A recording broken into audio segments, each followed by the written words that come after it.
que essa semana nós possamos colocar em prática, concreta na nossa família, este amor. Ter mais paciência no trabalho, no estudo, principalmente com as pessoas mais difíceis. Porque quando a pessoa parece não necessitar de amor algum, é nesse momento que ela mais precisa ser amada.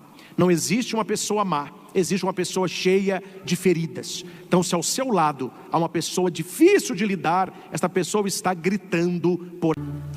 Meus caros irmãos e irmãs que nos acompanham de casa, os que celebram conosco no santuário, você que vai ouvir esta pregação depois que ela foi aqui realizada. Tem uma oração muito bonita, uma oração muito simples, pequenina, mas que traz uma sabedoria. A oração é assim: Senhor, eu não sou quem ainda devo ser, mas eu te louvo porque hoje não sou mais quem fui ontem. Uma oração pequena, mas que mostra para Deus o quê? Eu estou melhorando. Pode ser um pouquinho, pode ser um silêncio que eu fiz na minha casa para não começar uma discussão. Pode ser uma palavra ríspida que eu ia falar com alguém da minha família que eu não falei. Pode ser uma atitude no trânsito, uma buzinada que eu resolvi não buzinar. Essas ações pequeninas, elas vão nos melhorando. Lembro-me, há tempos atrás, quando eu procurei uma nutricionista, para a gente comer melhor, perder um pouquinho de peso, ela falava: olha, se você perder todo dia a espessura de uma folha, pega uma folha, se você perder todo dia uma espessura daquela, imagina quando você completar um ano. Ela falou: pega um calhamaço de 365 folhas, para você ver a espessura que tem. É uma folha por dia, é um pouquinho. A hora que você vê, você está se transformando. Repita comigo: o bom é inimigo do ótimo. O bom é inimigo do ótimo. Guarde esta frase. O que significa isso? Eu queria fazer tudo. Como eu não consigo fazer tudo, eu decidi não fazer. A briga aí. Se você não consegue ser ótimo, tente ser a cada dia um pouco melhor. Seja bom. Seja bom. É sendo bom, que a coisa vai se transformando em ótimo. Tinha numa missa, não sou eu padre, né? Mas um padre fazendo uma pregação sobre o perdão. E na pregação o padre falava assim: precisamos perdoar os nossos inimigos. Precisamos perdoar quem nos fez mal. Aí o padre querendo envolver as pessoas, né? Levante a mão quem está disposto a perdoar os seus inimigos. O padre, glória a Deus. Mas havia uma senhorinha na frente, de 98 anos, braço cruzado estava, braço cruzado ficou. Aí o padre foi incomodado e falou com ela: a senhora não está disposta a perdoar os inimigos? E ela com aquele sorrisinho disse assim: padre, eu não tenho inimigo. O padre: oh, que lindo. Quantos anos a senhora tem? 98. Uma mulher sábia, 98 anos e não tem nenhum inimigo. Glória a Deus. Será que a senhora poderia compartilhar conosco qual é o segredo? Ela falou assim: posso sim. Aí a mulher só pega o microfone e diz: eu não tenho inimigo, padre, porque quando eu rezo, acontece.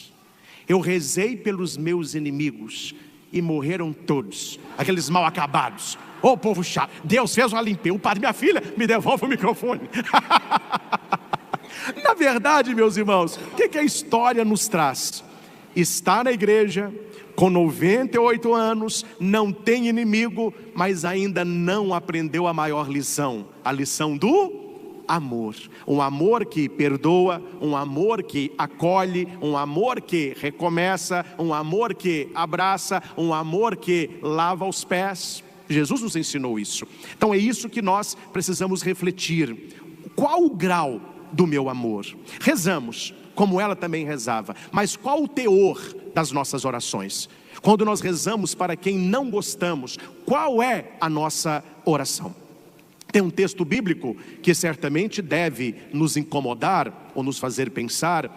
Quando Jesus está indo para Jerusalém, tem 2 discípulos caminhando com ele. E Jesus estava cansado, com sede, e ele pede que um dos discípulos vá até na Samaria tentar conseguir uma comida, uma água, talvez uma hospedagem para ele. E os samaritanos não se dão bem com os judeus. Um não gosta do outro, né?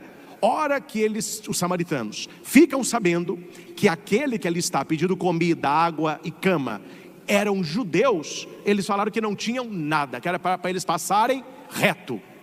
O apóstolo fica tinindo de raiva. E ele volta até Jesus, que ele queria voltar como? Com uma água fresquinha, um pãozinho cozido, e falou: ó, tem uma cama para o senhor já fofada. Não, voltou sem nada. E ele volta com raiva. Ele chega perto de Jesus e diz: essa cidade não quer nos receber. Se o Senhor quiser, nós vamos orar para que Deus mande fogo do céu e destrua essa cidade. Olha o coração do apóstolo. Eu fico pensando assim, meu filho, se um apóstolo de Cristo teve esse ataque de raiva, e nós, hein? Aí Jesus olha para o discípulo e responde o quê? Quem sabe Bíblia aí? Quando ele fala isso para Jesus, o que Jesus fala para ele? Ele fala uma expressão enigmática. Ele diz assim: não sei de que espírito sois. E ele continua a caminhada. Quer dizer, isso que você falou não é do Espírito Santo. Como que um discípulo de Cristo, porque não ganhou um pão, uma água, uma cama, quer que chova fogo do céu para destruir uma cidade inteira? Mas quem que você acha que você é? Desça daí, meu filho. Não sei de que espírito sois. Que se você tivesse o Espírito Santo, você veria essa situação diferente. Você está rezando para acontecer coisas ruins para os outros? Cuidado para não cair uma bola de fogo na sua cabeça. E Jesus não se importa com aquele acontecimento. Ele continua o seu caminho. Então veja, meus irmãos, amar as pessoas que nos amam, a nossa mãe, o namorado, os amigos de verdade, pessoas simpáticas, isso passa despercebido. O problema é amar quem não gosta de nós, é amar quem nos faz mal, é amar quem quer puxar o nosso tapete. É por isso que no evangelho de hoje nós temos algumas nuances, o que nós podemos aprender com Jesus. O evangelho começa dizendo assim: depois que Judas saiu do cenáculo, duas palavras importantes aqui: Judas e cenáculo. Judas é o traidor, e cenáculo será o lugar onde eles receberão o Espírito Santo. E quando Judas sai, o discurso não é esse. Está vendo só, meus irmãos? Eu escolhi todos vocês. Olha o que deu nesse Judas aí. Esse eu errei, né? Você não vê o discurso de Cristo assim. Quando Judas sai, o discurso de Cristo é sobre a glorificação. Ele começa a rezar: agora foi glorificado o Filho do Homem, e Deus foi glorificado nele. Qual é a lição para a nossa vida? Permanecer no cenáculo e deixar que saia o que precisa sair. Talvez a sua vida não melhora, porque o que precisa sair está permanecendo. Jesus só faz um discurso de glória quando Judas sai. Ele não fala isso quando Judas está. É preciso rezar, meus caros, pedindo a Deus essa iluminação interior. O que está na minha vida que já deveria ter saído? É um vício? É um lugar? Pode ser até uma pessoa. O que está na minha vida que não é do agrado de Deus? Judas precisou sair para que o Filho do Homem fosse glorificado. Eu não sei se você prestou atenção na leitura, neste versículo, a palavra glorificação repete-se 5 vezes. O Filho do Homem foi glorificado, e Deus foi glorificado nele. Quando Deus me glorificar, Ele glorificará. Ele vai, por que repetindo a glória? E por que 5 vezes? Porque a maior glória de Deus está na obediência e no amor do Filho, que se revela ressuscitado pelas 5 chagas. As 5 chagas sagradas: as 2 das mãos, as 2 dos pés e a chaga do lado. Tanto é que depois da ressurreição, toda vez que Jesus chega, Ele vai dizer: a paz esteja convosco. Ele mostra as mãos e o lado, são sinais do seu amor. Esta é a primeira lição do evangelho de hoje. A glória de Deus não brilha só na vitória. Guarde isso. Na nossa vida, a glória de Deus, ela não brilha só na saúde, só no sucesso, só nas conquistas. A glória de Deus passa também pelos nossos sofrimentos. Podia citar aqui vários. Permita-me citar Santa Teresinha de Lisieux, Santa Teresinha do Menino Jesus. Muito jovem, muito doente, acamada por um tempo longo, na fraqueza de Teresinha, na tristeza de Teresinha, na enfermidade de Teresinha. O que é que gritou ali para o mundo? A glória de Deus. A glória de Deus na vida dos santos nem sempre passa pelo modo que as pessoas estão glorificando a Deus. Espero que esta onda, certamente com o Papa Leão não irá passar, uma onda que está por aí, não adentre nas paredes da nossa fé católica. Vou falar de longe, para não ter que fazer retratação. Muitas igrejas protestantes nos Estados Unidos, você não sabe se é um culto ou um show da Broadway. Telões, fumaça, banda, e o povo entra naquela loucura. O Papa já acenou que Deus é um Deus de mistério, não é um Deus de barulho. E transforma as igrejas assim para quê? Para atrair. Vamos atrair. Não sei se é verdade, por isso não vou dizer o nome, mas já li coisas que no Brasil existe até igreja com área VIP. E durante o culto serve ali uma coisa melhorzinha, quem tem mais fica na área VIP, etc. E o povo acha isso tudo muito normal. E dá um grito, e cambalhota, e chora. E o povo adora essas manifestações aí. Só que o Papa já acenou, quando ele recebeu a igreja oriental, que nós do Ocidente, que somos nós, precisamos aprender com o Oriente o silêncio, a contemplação, o mistério. E ele já disse, a missa, que é aquilo de mais sagrado que o mundo conhece, precisa manter sempre uma visão de mistério, uma visão de mergulhar em Deus, que não grita, que cochicha no nosso coração, que fala ao nosso coração. A glória de Deus, meus irmãos, não brilha só no Tabor, ela também brilha nas sombras do Getsemane. E quantos discursos convencem pessoas, prometendo para elas que com Cristo é só alegria, é só saúde, é só vitória, é só dinheiro, é só prosperidade. Até que não acontece isso e a pessoa se perde na fé. Eu já atendi várias pessoas que me relataram: padre, eu era católico, por causa de uma fala dessas eu fui para a igreja protestante e eu vi que não era aquilo. Hoje eu não pratico religião nenhuma. Quer dizer, uma pessoa que se perdeu. Ela estava procurando algo e ela se perdeu no caminho. Qual é o perigo, meus irmãos, de nós nos perdermos? Quando você esperar Cristo apenas da glória do Tabor, quando Ele se mostra poderoso e transfigurado. Mas nós precisamos aprender que a glória de Cristo pode ser vista também no Getsemane. Um homem fraco, suando sangue, com medo e angustiado. Um Deus que precisa do homem. Jesus vai dizer para aqueles três: vigiai comigo, orai comigo, porque a minha alma está angustiada até a morte. Olha que palavra. A glória de Deus está aí. Quando Jesus diz, depois que Judas sai, o Filho do Homem foi glorificado e Deus será glorificado nele, é uma glória de Tabor? Não, é uma glória de Getsemane. E nós precisamos aprender que na nossa vida, quando vem a doença, quando vem alguma provação, quando vem alguma tristeza, precisamos aprender a glorificar a Deus também aí. Não é simples, não é fácil, mas é necessário na nossa vida e na nossa caminhada de santificação.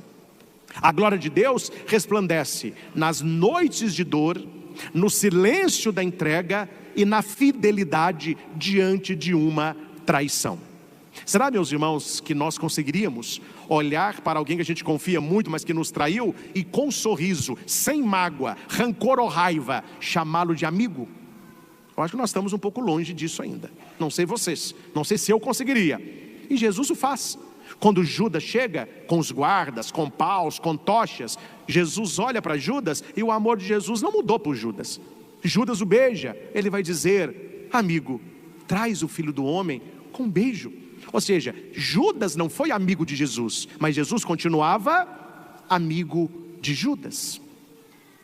Jesus não foi glorificado apenas quando ressuscitou, ele foi glorificado também do alto da cruz. É por isso que nós conservamos na nossa igreja sempre um crucificado. A igreja pede que junto ao presbitério tenha uma cruz visível, para que os fiéis não esqueçam o que está ali sendo celebrado. E há tempos, quando eu cheguei para o Frei Galvão, eu ficava pensando onde seria essa cruz e como que seria essa cruz. Uma primeira sugestão era colocá-la em cima ali da cadeira do padre, uma cruz de uns 80, 1 metro, para que pudesse ser vista. Uma outra sugestão seria pendurá-la nesse cabo de aço, uma cruz de ferro transpassada, onde as pessoas vissem de um lado, tipo aquela de Aparecida, né, uma cruz vazada, veria. Aí veio a ideia de um artista de São João del Rei, de colocar aqui no santuário uma cruz quase em tamanho real. E foi o presente que nós colocamos, né? Essa bela cruz, uma cruz esplendorosa, onde o Cristo se pende exatamente em cima do local do Calvário. Então, por que a igreja mantém um Cristo crucificado? Na cabeça de quem não entende, valoriza a dor, está olhando somente para a morte. Mas com o texto de hoje, os senhores entenderam: a glória de Deus brilha do alto da cruz. Para nós que cremos, não é uma derrota que ali está, é o esplendor da glória de Deus. Um Deus que se faz homem e que derrama o seu sangue para a nossa salvação, não a glória maior.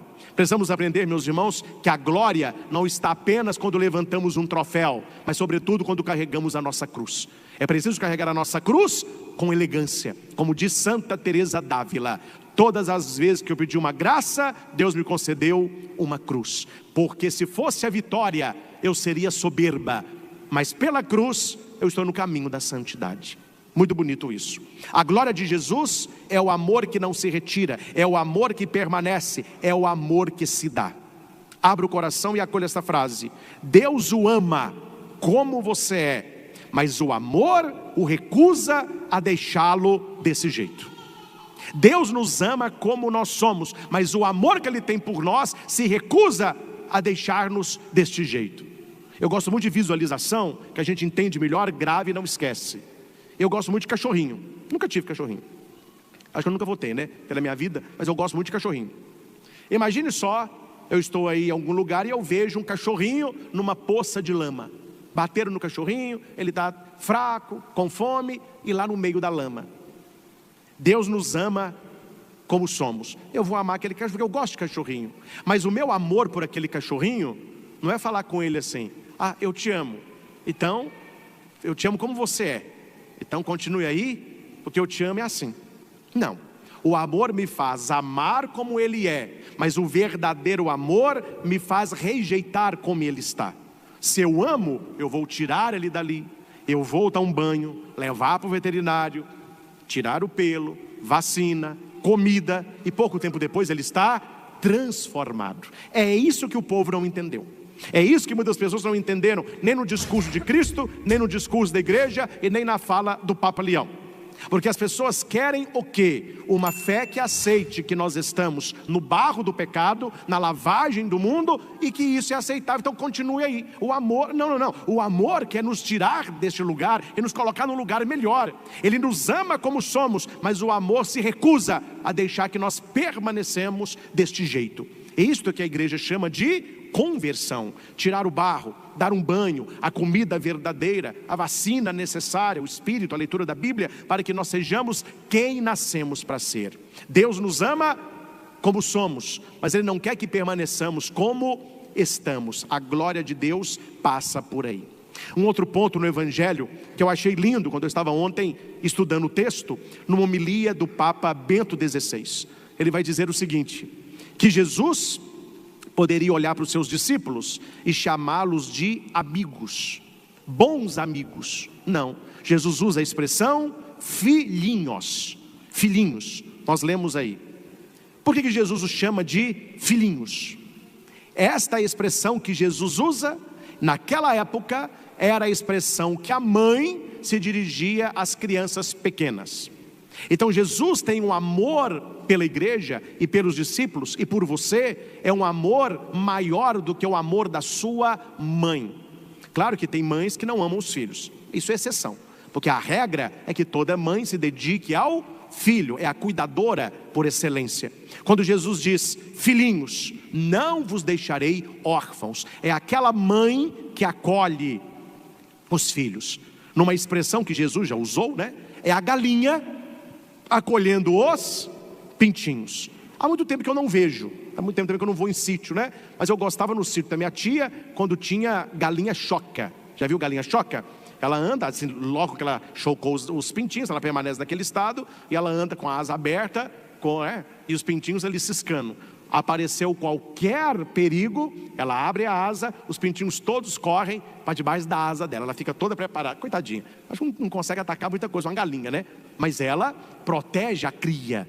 nós falamos sobre os símbolos de Jesus: o pastor, a videira, a porta e tantos outros símbolos que ele vai dizer, eu sou. Mas uma coisa não pegou muito na igreja ocidental, na igreja oriental tem. Não é raro você entrar numa igreja do Oriente, cristã, católica, e você ver perto do altar um galo ou uma galinha. Para nós é muito estranho, o que é isso? Um galo, uma galinha? É porque Jesus fez referência a este animal quando ele estava chegando em Jerusalém. Quem já foi na Terra Santa já foi lá, quem não foi, você irá, tenha fé. A hora que a gente chega na Terra Santa, o ônibus não desce na cidade, deixa-nos fora, a gente faz uma caminhada rezando, é emocionante. Quando você chega lá em cima para descer, você vê Jerusalém toda na sua frente. Aí ali o guia vai dizer, foi aqui que Jesus parou, contemplou Jerusalém e chorou. E nesta hora que Jesus contempla Jerusalém e chora, o que é que ele diz? Ele diz assim, Jerusalém, Jerusalém, que matas os profetas e apedreja os sacerdotes, quantas vezes eu quis reunir-vos debaixo das minhas asas, como a galinha acolhe seus pintinhos e não quisestes. Olha, Jesus se compara a uma galinha que abre as asas para acolher aqueles que buscam nele a proteção, mas a Jerusalém não vai aceitá-lo, pelo contrário, vai matá-lo. Mas é uma visão bonita, porque fala daquele cuidado que a galinha tem com a cria, é o cuidado que Jesus tem para cada um de nós. Por isso que Jesus diz no evangelho de hoje, filhinhos. Quando ele olha para você, ele nos chama de filhos, ou seja, pessoas que precisam da proteção dele, pessoas que precisam do cuidado dele. Quando você for rezar, espero que você reze todos os dias, diga para Jesus, ó Senhor, eu necessito de cuidado como uma criança de colo. Santa Teresinha rezava coisas muito pueris, ela se santificou. Deus gosta de oração simples. Oh meu Deus, sabe aquela criança, aquele neném que fica no colo da mãe? Ele não dá conta de nada. Para mamar tem que dar, fez cocô, alguém tem que limpar, a roupinha sujou, alguém tem que trocar, ele está suadinho, alguém tem que dar banho. A criança não dá conta de nada. Senhor, eu sou essa criança, me coloca nos teus braços, porque eu estou perdido, eu não estou dando conta de nada. E Jesus vai dizer, eu vou te acolher debaixo das minhas asas. Jesus, ele não endurece no momento da dor, pelo contrário, ele amolece. Já tinha pensado nisso? Sou eu que estou falando não, viu? Esse é Raniero Cantalamessa, é o cardeal pregador da Casa Pontifícia. Tem uma pregação dele muito bonita sobre o Cristo que amolece, porque aqui Judas o sai para trair. Judas, Jesus sabia, então Jesus fala com Judas, o que tens que fazer, faça logo. Aí Judas sai para traí-lo. Nessa hora era para Jesus ficar o quê? Irado. Não, em vez de endurecer, ele amolece. Ele olha para os discípulos e diz, filhinhos, é chegado o momento, mas eu não vos deixarei órfãos. Interessante, né? O sofrimento endurece ou amolece. Tudo depende do sofrimento, depende do coração. Deixa eu citar um exemplo. Eu já visitei 2 tipos de pessoas com câncer. O sofrimento amoleceu uma, endureceu o outro. Já entrei no quarto, que a pessoa disse, para que padre? Eu estou morrendo mesmo? Se Deus existe, ele me curava dessa doença. Quer dizer, a doença veio, ao invés dele se tornar uma pessoa mais mole, ele se tornou mais duro. E eu conheço outras pessoas que melhoraram a maneira de ser, porque ficaram doentes. Pessoas que tiveram uma experiência de quase morte, um EQM, e voltaram transformadas, muito melhores, amando a família, não sendo tão gananciosas, voltaram para Deus. Então aqui está dizendo que no momento da dor, você pode endurecer, ou você pode se tornar uma pessoa melhor. Jesus tinha todos os motivos para estar ali irado, mas ele estava desarmado. Filhinhos, um amor de mãe. E para os seus, ele dá um novo mandamento. Nós celebramos isso na Quinta-feira Santa. Amai-vos uns aos outros, como eu vos amei, assim também vós deveis amar-vos uns aos outros. Repita comigo, não é um novo conteúdo. Não é um novo conteúdo. É uma nova medida.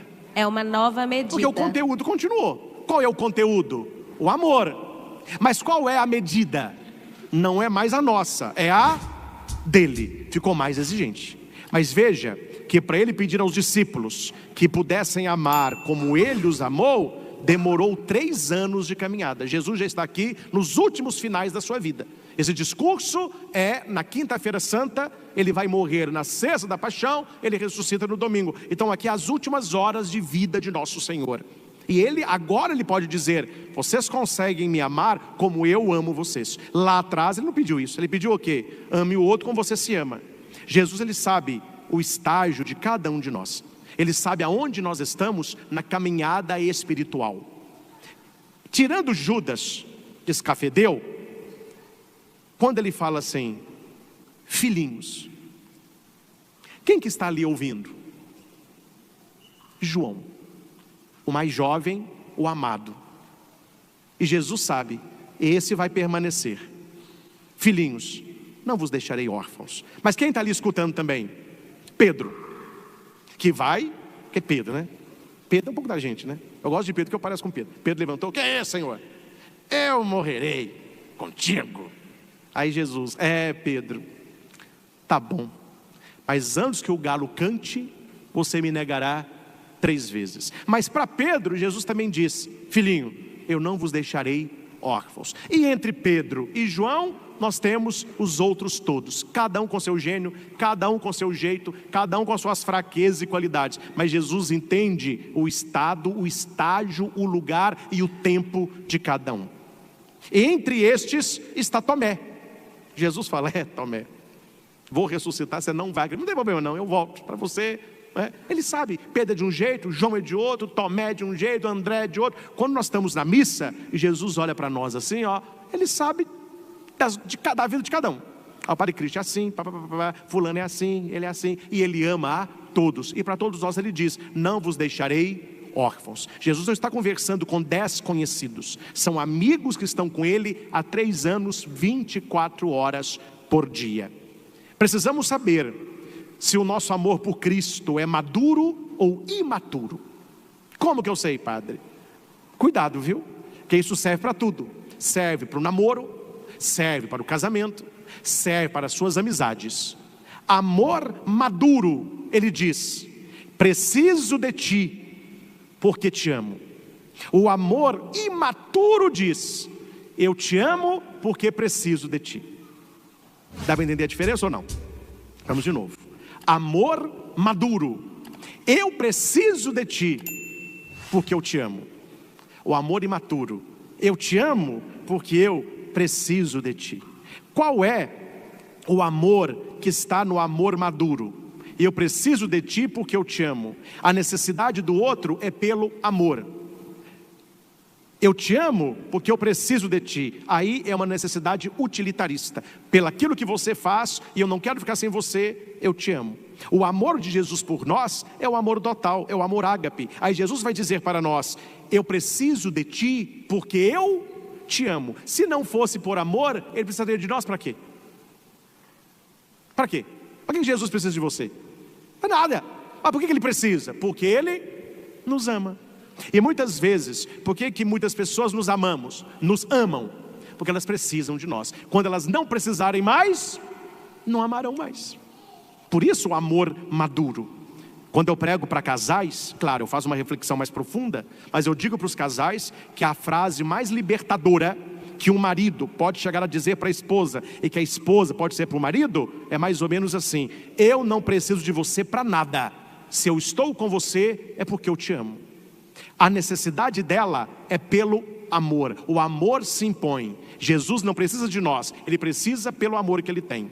E quantos casais não se amam, mas permanecem juntos porque um precisa do outro? O dia que não precisarem, o amor é inexistente. O nosso amor por Cristo não pode ser um amor de necessidade, é um amor de gratuidade. Você vai à missa por quê? Porque na missa eu recebo tanta coisa de Deus. Não, meu filho, você vai à missa porque você ama a Deus. Você vai à missa para cultuar a Deus. Você vai à missa para que a sua vida possa glorificar o teu santo nome.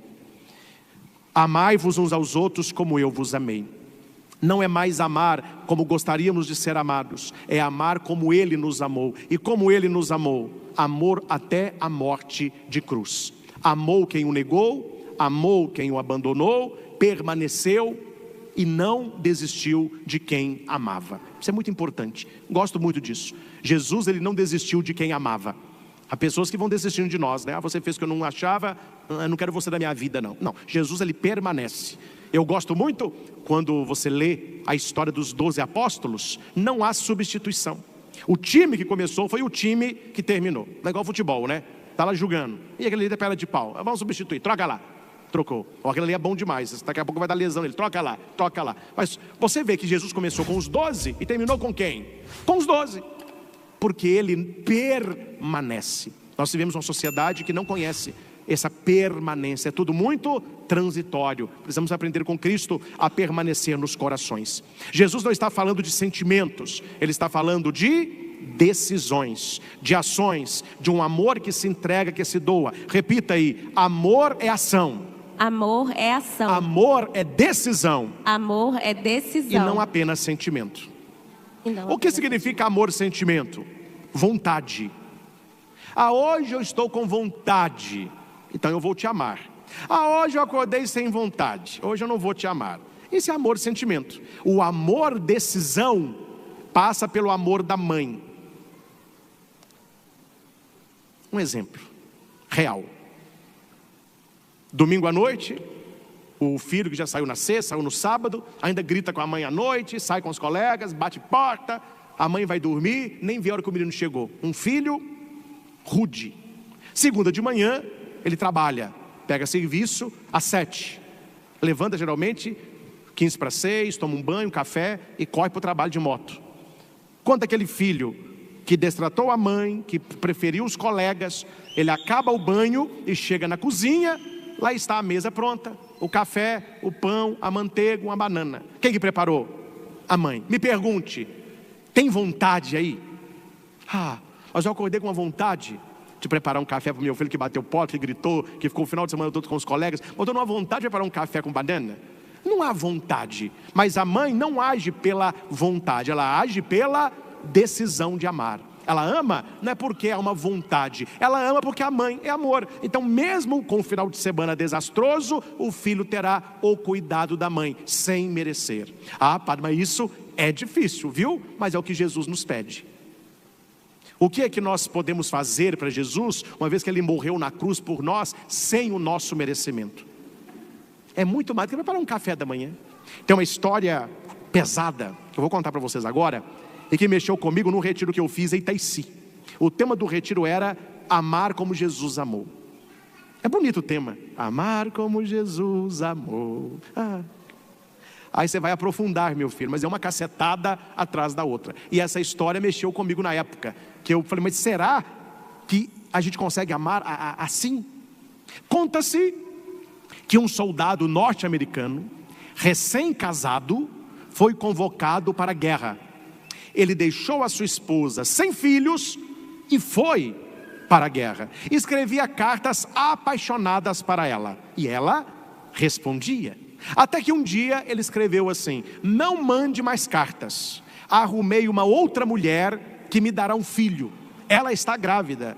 Aquela mulher então parou de escrever. Foi um período de sofrimento. Alguns meses depois, ela recebeu um comunicado de que o marido dela, o soldado, tinha morrido em campo de batalha, e que ela, sendo a esposa verdadeira, ficaria com todo o salário. Dali para frente, ela receberia o salário de viúva de um militar. Na hora veio no coração dela: mas como que ficará a mulher com o filho dele? Ela entrou em contato com esta mulher e disse: mude para cá, vamos dividir os gastos, porque eu sei que ele te amou, essa criança não tem culpa nenhuma, e ele morrendo, você não vai ter dinheiro algum, e eu vou ficar com o dinheiro da pensão dele, pode vir para cá. A mulher, que era amante do cara, muda para a casa dela, e ela transfere o amor do marido para a criança, apesar de não ser filho dela. Toda vez que ela olhava para a criança, ela dizia: eu vou amá-lo porque é filho do homem que eu mais amei. Essa mulher foi para a casa dela. E aqui a lição da parábola: é fácil amar os nossos amigos, mas amar os que nos fazem sofrer é mais difícil. Trazer para casa aquela mulher que estava no teu lugar é quase impossível. Entretanto, é isso que Jesus ordena: ame com o meu amor. Na nossa cabeça é quase impossível, né?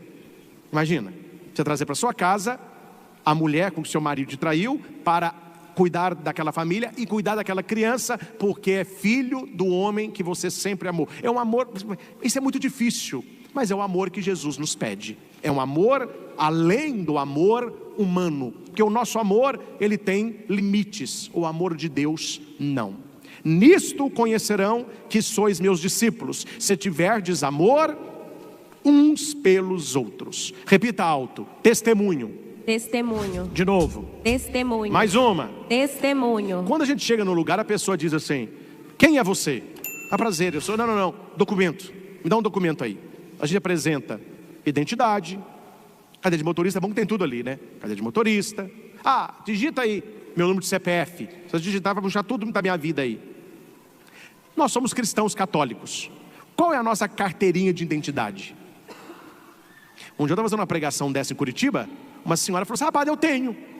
Eu falei: carteirinha de católica? Tenho. Aí ela me deu. Aí uma carteirinha escrita assim: em caso de acidente, chame um padre. Eu falei: não, minha filha, isso aí é carteira de desastre. Mas tudo bem. Mas continue.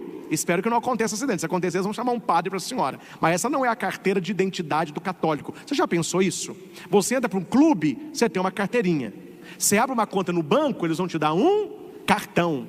Onde você for, até você vai em algumas lojas aí, né? Essas lojas mais de atacado, varejo, olha, quer fazer o cartão? Eles querem que você tenha. Você está na igreja, e se você sair ali agora e falar assim: olha, cadê a sua carteirinha de católico, de cristão? Deixa eu ouvir aí. Existe? Qual é então? É o amor. Nisto conhecerão que sois meus discípulos. Nisto conhecerão que vocês são cristãos católicos. Como? Se tiverdes amor uns pelos outros. Esta é a nossa carteira de identidade. É o que o Cristo espera, o testemunho. O sinal do cristão é um amor concreto, radical, perseverante. Eu contei agora do soldado que morreu na guerra, né? Mas tem uma parábola bonita que fala de um soldado que recebeu no campo de batalha um projétil e ele estava com um ferimento mortal. Para ele morrer, a questão de horas. Chamaram para este soldado o capelão, que é o padre do exército. O padre chegou com a Bíblia. E aquele soldado não era muito cristão não, é até meio ateu, sabe? Aí o padre chegou com a Bíblia e falou: meu filho, posso ler a Bíblia para você? Ele disse: ai, eu preferia um copo de água, eu estou numa sede danada. Aí o padre largou a Bíblia, buscou um copo de água, colocou na boca dele. Ele: matei minha sede. Agora, meu filho, eu posso ler a Bíblia? Meu pescoço está doendo, minha cabeça está muito para trás, coloca um negócio para levantar minha cabeça. Aí o padre foi, tirou o capote, fez um travesseiro, colocou o capacete dele. Ai, assim estou mais confortável. E agora, meu filho, posso ler a Bíblia? Eu estou num frio danado, estou tremendo. O padre tirou o paletó e colocou no soldado. E o soldado disse: olha, padre, se esse livro ensina as pessoas a fazerem pelos outros o que o senhor está fazendo para mim, pode ler que eu quero ouvir. E ele morreu ouvindo o Salmo 23. Entenderam ou não? Qual foi a maior pregação que o padre fez? O testemunho. Quem tem sede? Água. Desconforto? Conforto. Frio? Aquele padre tratou tão bem aquele homem que falou: olha, se esse livro aí vai ensinar as pessoas a tratar os outros como o senhor está me tratando, pode ler que eu quero escutar. Eu não vou explicar a frase não, mas eu vou dizê-la. Uma família inteira se converteu porque ali tinha um católico praticante. Uma família inteira tinha horror à igreja porque ali tinha um católico praticante. Já pegaram, né? Não adianta, meu filho, isso aqui, ó. É preciso isso aqui, ó. Se não tiver testemunho, se não tiver cuidado, se não tiver amor, não há um sinal de que somos discípulos verdadeiros. O mundo quer ver amor, um amor que perdoa, um amor que serve, um amor que reconcilia, um amor que sustenta a família, um amor que regenera comunidades. E por último, vem a pergunta: como ter este amor? Você prestou atenção na pregação toda? Estou fazendo um caminho com você. Como ter este amor que Jesus nos pede? Um amor difícil. Vou dizer para você do meu coração de padre. Eu sou padre, eu sou casado. Mas Voltando na história, se eu tivesse uma mulher que fosse uma tenente, ela fosse para um campo de batalha, ficasse com outro homem, tivesse um filho com ele, eu não sei se eu traria o homem para minha casa para cuidar do menino. É um amor. Como conseguir isso? Como conseguir amar os inimigos? Como conseguir amar com o amor de Jesus? Quem nos dá a resposta é Santa Teresa d'Ávila. Só se consegue amar com o coração de Cristo quem escolheu mergulhar no Sagrado Coração. Não há como amar assim com o nosso amor. É preciso mergulhar no coração de Cristo, porque só quem está mergulhado no amor consegue amar. É preciso deixar de ser um católico bolinha de isopor. Já falei isso aqui. O que é bolinha de isopor? Só fica na superfície, ela nunca afunda. Nós precisamos afundar em Deus, buscar as coisas profundas de Deus. Hoje o Senhor nos chama para sair da margem e para irmos para as águas profundas do seu coração. O milagre não acontece na água rasa. Pesca milagrosa só acontece nas águas profundas. Guarda isso. Não acontece milagre em água rasa. Se você está um católico raso, é por isso que não tem milagre na sua vida, por isso que não tem bênção na sua vida. Nós temos que ir para águas mais profundas. É lá no amor profundo que o impossível acontece. Corações duros se derretem, feridas são curadas, almas se convertem, comunidades se renovam. Peçamos a graça, meus irmãos, dessa Santa Missa, de amar como Jesus. Pode ser o conteúdo da sua oração durante esta semana. Antes de você deitar, faça lá os 5 minutinhos de Deus e diga: Senhor, ensina-me a amar com teu amor. De lavar os pés ao invés de apontar os dedos, de nos rebaixarmos ao invés de procurar o primeiro lugar, de perdoar 70 vezes 7, de abraçar quem nos fere e de conseguir olhar para quem está perto de nós com um olhar de amor. Aprender a olhar para quem está perto de nós com um olhar de amor. Porque se você parar para pensar, a gente briga muito mais com os de perto do que com os de longe. No trabalho, meu filho, a gente engole cada sapo para ficar muito bem na fita, né? Mas em casa, um farelinho, a briga começou.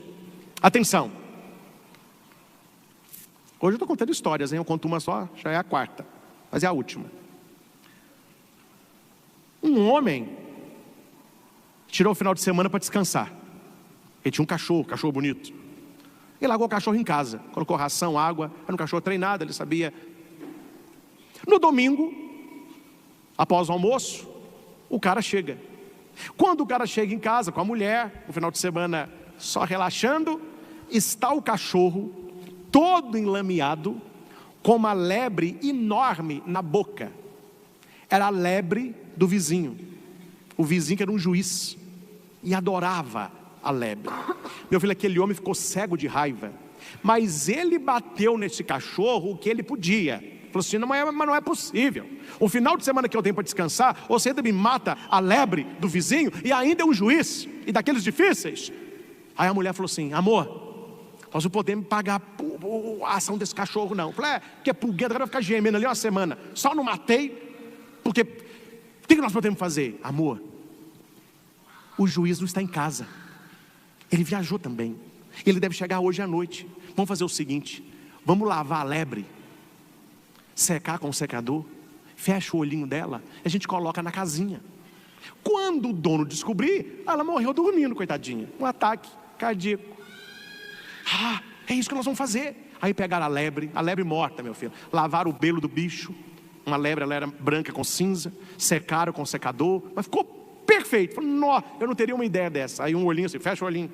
Ih, tá duro, fecha esse olho, pelo amor de Deus. Aí fechou o olhinho, pulou a cerca, a casa fechada. Isso era depois do almoço. Colocaram a lebre na casinha dela, a lebre assim, ó, mas perfeita. E eles voltam. Falou: ai, que trabalho que esse cachorro nos dá, viu? Seu sarnento, pulguento, safado. É bem que essa mulher me deu uma ideia. Mais ou menos 8 horas da noite, acende a luz. A mulher falou: chegou. O juiz chegou. E os dois na janela, a casa apagada, A janela tinha aquela cortina branca transparente, então quem está dentro vê fora, quem está fora não vê dentro, né? E esse lá assim, ó. Aí o juiz chegou, já foi no quintal, saiu pela porta, entrou na casa deles, tocou campainha. O marido falou assim: eu não acredito, isso é juiz mesmo, não tem como enganar. O que nós vamos fazer? Ele falou: olha, não fale nada, deixa ele falar. Qualquer coisa a gente fala que paga a lepra. O que nós vamos fazer? Quando abre a porta, está o juiz. Boa noite. Boa noite, doutor. Tudo bem? Tudo bom. Aconteceu algo muito estranho. A mulher: a gente pode conversar sentado? Pode. Não estou muito bem. Minha pressão caiu. Não, pode sentar. Só aceita um café? Aceito. Com açúcar ou sem? Não, pode ser sem, que a conversa vai ser um pouco amarga, né? O marido: nossa senhora, nós vamos sair tudo preso daqui. Toma, juiz. Mas o que aconteceu? Aconteceu o seguinte: eu saí na sexta para descansar e voltei há pouco. Na quinta-feira, a minha lebre morreu. E eu fiz para ela um túmulo bonitinho, a sepultei, coloquei umas flores. E chegando agora à noite, eu vi algumas patas sujas de lama. Eu fui até o túmulo da lebre, e não é que há um buraco e alguém atirou de lá. Eu vim aqui porque eu acho que foi o seu cão, porque os dois eram muito amigos. E o seu cão certamente está sofrendo com a morte da lebre. E quando alguém sofre assim, geralmente procura aquele que ele mais confia e ama. Eu estou te dando um recado para você não assustar. Se o seu cão aparecer com a lebre morta na boca, saiba, não é arte, é amor. Agora você resolve o pepino aí. Agora imagina, agora meu filho, o pepino era como tirar a lebre de lá. Vocês me entendem? Meus irmãos, essa história nos ajuda a ter uma vida muito mais aberta numa visão de amor. Nós somos muito rápidos para julgar o outro. Nós somos muito rápidos para dizer: entendi tudo. E aquele homem não tinha entendido nada. Agora imagina o remorso dele olhando para o cão espancado. Levou para o melhor amigo aquele que era também o seu colega das artes do quintal. Por que ele estava com a lebre na boca? Porque ele acreditava que aquele homem poderia ajudar a reviver o seu amiguinho. E o homem achou que entendeu. É isso que Jesus está falando, meus irmãos. Se a gente ama as pessoas como Jesus nos ama, nós vamos procurar entender sempre o lado também do outro. Procurar ouvir, procurar conversar, procurar ponderar, procurar rezar, para depois decidir. Não se esqueça, se na sua vida tem um Judas, ele tem que sair do cenáculo, amém?